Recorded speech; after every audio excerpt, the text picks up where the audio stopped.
Welcome to this explainer. Today we're doing something really cool. We are going to break down the entire almost magical world of computer science. We're going on a journey from the absolute smallest physical switch sitting inside your computer right now, all the way up to the massive, complex global internet. It's a fascinating ride, so let's jump right in. Think about it for a second. Computers fundamentally make absolutely no sense, right? You just throw some silicone and metal into a plastic box and boom. How does it suddenly allow you to read this exact sentence right now? How do we actually go from inert materials to watching high-definition media or running incredibly complex AI? To figure that out, here is our roadmap. We'll hit 1. Bits, bytes, and hardware. 2. Software, code, and memory. 3. Organizing data structures. 4. Algorithms and machine learning. And finally 5. The internet and databases. All right, section 1. Bits, bytes, and hardware, the physical layer. Let's start at the absolute bottom. Inside your CPU, there are essentially just billions of microscopic switches called transistors. These microscopic switches work just like the light switch in your bedroom. Depending on the flow of electricity, they're either on or off. That gives us exactly 2 states, a 1 or a 0. We call this value a bit. Now, a single bit by itself doesn't do a whole lot, but it is the ultimate foundational building block for literally everything that follows in computer science. But when you group 8 of these bits together into a byte, that's when the magic starts to happen. Since each bit has 2 states, 8 of them together give you exactly 256 different combinations of ones and zeros. And just like that, we can start storing complex information using a binary counting system. We can assign specific sequences to numbers or even letters of the alphabet. Now, storing information is great, but we actually need to process it. By arranging these transistors, we create what are called logic gates. And this brilliantly illustrates how computers actually do math. A logic gate is just an electronic circuit that outputs a signal only under certain conditions, kind of like a light bulb that only turns on if switch A and switch B are both flipped on. By combining these gates in clever ways, we build complex circuits that perform lightning-fast calculations using Boolean algebra. Moving on to section 2, software, code, and memory, the execution layer. Okay, so now we've got the physical hardware doing binary math. But how do we actually give this machine instructions so it does something useful for us? Well, at its core, running a program is incredibly repetitive. The CPU accesses memory and loops through a very specific 4-step machine cycle over and over again. It fetches an instruction from memory, decodes what that instruction and the data mean, executes the calculation, and then stores the result. It just repeats this loop relentlessly until your program is completely finished.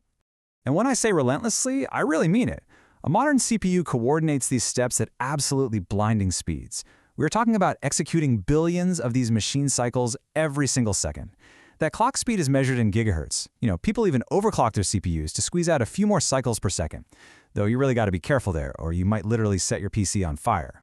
But here's the catch. The CPU is an absolute mathematical genius, for sure, but it has the memory of a demented goldfish. It can handle practically any instruction you throw at it, but it cannot store any data itself. That is exactly why it relies entirely on RAM, or random access memory. Think of RAM as this massive grid of bite-sized boxes, each with its own specific address, holding whatever the CPU needs right this exact second. Which brings us to section 3, organizing data structures, the organizational layer. As the programs we write get larger and way more complex, simply tossing variables into a massive grid of RAM gets super messy. We need data structures to organize all this memory so it's actually easier and faster to work with. 2 of the most fundamental structures are arrays and linked lists. An array packs your data into a contiguous, side-by-side chunk of memory. It's blazingly fast to find an item because of that tight layout, but it's totally inflexible once it's full. A linked list, on the other hand, uses pointers, which are just variables that store memory addresses, to connect nodes spread all over your computer's memory. This lets the list dynamically grow or shrink whenever you need it to, so you're trading some of that raw speed for ultimate flexibility. Both arrays and linked lists allow you to build out rules-based structures. For instance, a stack follows a last-in, first-out principle. Think of it literally like taking a pancake from the top of a stack. You always pop off the most recent item added. A queue is the exact opposite. It's first in, first out, pretty much exactly like standing in line at the grocery store, where the oldest item gets processed first. But what if you need to retrieve specific values almost instantly without searching one by one? Hash maps are your absolute best friend here. By passing a key through a mathematical hash function, this data structure assigns it to a precise index. It gives you blazingly fast lookups by pairing a custom key directly with its stored value. It's a real game changer. All right, Section 4, Algorithms and Machine Learning, the Logic Layer. With our data beautifully organized in memory, this is where we get to write algorithms. And algorithms are simply step-by-step instructions to actually solve complex problems using that data. But here's a question. How do we know if our algorithm is actually any good? Strangely enough, we don't really care about the exact number of operations it takes to run. Instead, we measure its time and space complexity using something called Big O notation. This focuses entirely on how the algorithm scales. Basically, we look at the trend of how the time or memory requirements grow as the input size approaches infinity. We want to know, does it grow linearly, or does it explode exponentially? When you're writing these algorithms, there are actually multiple paradigms you can use to solve the exact same problem. Declarative programming focuses on what the code should do, completely abstracting the messy details away. Imperative programming, though, explicitly tells the computer how to achieve it, step by step. It really all depends on how much granular control you want over the computer's actions. Now, an incredibly popular imperative extension you've probably heard of is Object-Oriented Programming, or OOP. This paradigm neatly organizes complex code into classes, which act kind of like blueprints. From those blueprints, you create objects that can interact with one another. It is incredibly powerful because objects can inherit traits from their parents and even adapt them through polymorphism. For example, a rubber duck subclass might inherit the basic traits of a standard duck class, but you can change its specific code so it squeaks instead of quacks. But what happens when you have a task you just cannot describe with step-by-step code? Say, identifying if a picture contains a bee. You can't just code what a bee looks like line by line. For this, we turn to machine learning.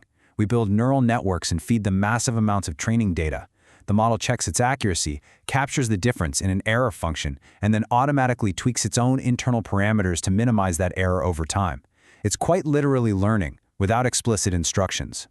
Finally, Section 5, the Internet and Databases, the global layer. We are now stepping up to the absolute highest level of abstraction to see how billions of these individual, super smart boxes connect together to form the Internet. So the internet is literally a global network of thick cables running along the bottom of the ocean. When your browser talks to a server across those oceanic cables, it acts as a client using HTTP requests. These requests are packed with specific methods, like GET to retrieve data, POST to add it, PUT to update it, and DELETE to remove it. This is exactly how different applications and APIs interact seamlessly all across the world. And where are those APIs pulling that data from in the first place? Usually, they talk to a relational database. Databases organize massive amounts of data into tables with columns and rows. By using a language called SQL, developers can join separate tables together, like say matching an author to a book title, by connecting their unique primary and foreign keys. It turns mountains of random messy data into perfectly related, queryable information. But I want to leave you with this final, somewhat provocative thought. What happens if someone types a strange string of characters, like a quotation mark, the word or, and 1 = 1, into a login box? Well, by simply terminating the SQL string early and forcing a statement that is always true, a devious actor can bypass the entire login system. It's called an SQL injection attack, and it absolutely proves that no matter how sophisticated our software gets, from microscopic transistors all the way up to global databases, this entire massive house of cards is incredibly fragile if we forget how the underlying logic actually works. Stay curious, keep learning, and thank you so much for joining me on this explainer.